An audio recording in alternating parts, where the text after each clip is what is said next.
রাত্রে টেনশনে ঘুমাইতে পারতাম না, মাথা ভর্তি টেনশন, ফ্যামিলির সাথে যোগাযোগ নাই। তারপরে এর উপরে 14 লক্ষ টাকা ঋণ, মানুষের সুদের টাকা। আসলে আমি একজন তখন নিজে কি করব ভাষায় প্রকাশ করতে পারতেছি না। এই মাদারীপুরের শিবচরে বেশিরভাগ লোকজন ইটালিতে থাকে, ওরা অনেক টাকাও ইনকাম করে। তো একটা সময় আমি ফ্যামিলিতে প্রেশার দিই যে আমাকে বিদেশ পাঠাতে হবে। আমার বাবা এক দালালের সাথে যোগাযোগ করে 14 লক্ষ টাকা কন্ট্যাক্ট করে। 2-3টা ছোট ছোট গরু ছিল, এগুলি বিক্রি করে ফেরে মানুষের কাছ থেকে ধার দেনা করে কিস্তি তুইলা 2022 সালে বিদেশের উদ্দেশ্যে রওনা হই।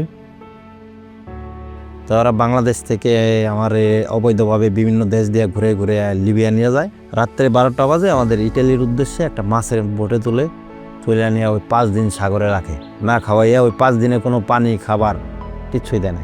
ওই জায়গায় যে সিচুয়েশন ছিল, যখন বাইরে বের হয়ে ঢেউ দেখছি, ওই ঢেউ দেখার পরে মনে হয় না যে আজকে আর বাসা হইবে এই জায়গা থেকে, মনে হয় জীবন এখানে শেষ। ওই বোটের ক্যাপ্টেন আমাদেরকে বোট চালাইয়া ইটালি না নিয়ে ও মাল্টা নিয়ে যায়। মাল্টার যেই ঘাটে ভিড়তেই মাল্টা ইমিগ্রেশন পুলিশ আসে, আইসা আমাদেরকে হ্যান্ডকাপ পরায় জেলে নিয়ে যায়।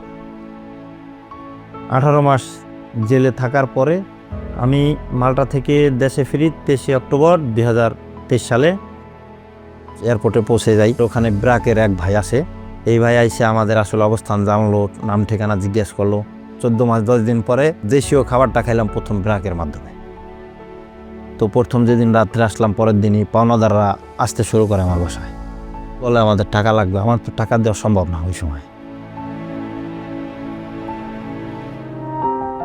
হঠাৎ একদিন আমার বাবার নাম্বারে ব্র্যাক থেকে একটা লোক কল দিয়ে বললো যে মাহতাব ভাই, আমাদের এক কাউন্সিলিং আপা আছে, শাহিনা আপা, তো আপনি কখন দেখা করতে পারবেন। 3বার কাউন্সিলিং সেবাটা নিলাম।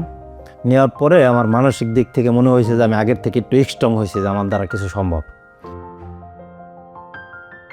ইউরোপীয় ইউনিয়ন এর অর্থায়নে প্রত্যাশা 2 প্রকল্প থেকে বলে যে ভাই, আমরা আপনার জন্য গবাদি পশু পালনের একটা ট্রেনিংয়ের ব্যবস্থা করছি, আপনার এখানে আসতে হবে।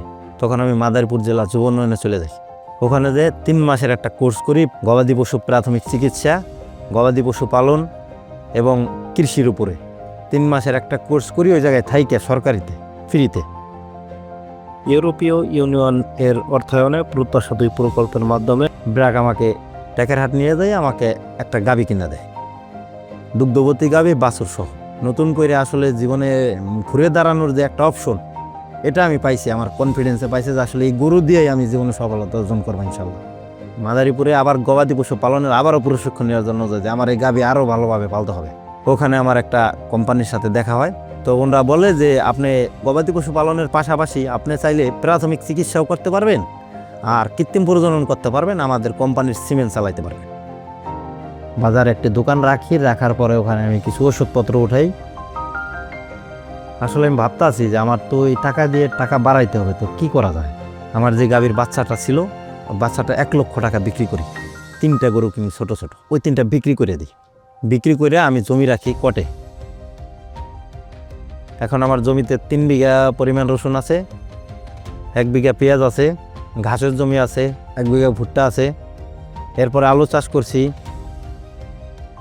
এই ব্র্যাকের অনুদানই সর্বোচ্চ আমার জীবনে সবচেয়ে বড় ভূমিকা পালন করছে বলে আমি মনে করি। আমি একজন ভুক্তভোগী, তারা নিয়ম না মেনে এবং দালালের মাধ্যমে বিদেশ যাইতে চায়। এদের উদ্দেশ্যে আমার একটাই কথা, যে কেউ অবৈধভাবে বিদেশ যাবেন না, নিজের জীবনকে ঝুঁকিতে ফেলবেন না এবং নিজের অর্থনৈতিকভাবে ক্ষতিগ্রস্ত হবেন না। আমরা যে এই পরিমাণ টাকাটা বিনিয়োগ করি, ওর থেকে অনেক কম টাকা দিয়ে দেশে অনেক কিছু করা সম্ভব এবং দেশে সফলতা অর্জন করা সম্ভব। এর জন্য শুধু থাকা দরকার কঠোর আত্মবিশ্বাস, শ্রম এবং একটি সঠিক প্রশিক্ষণ।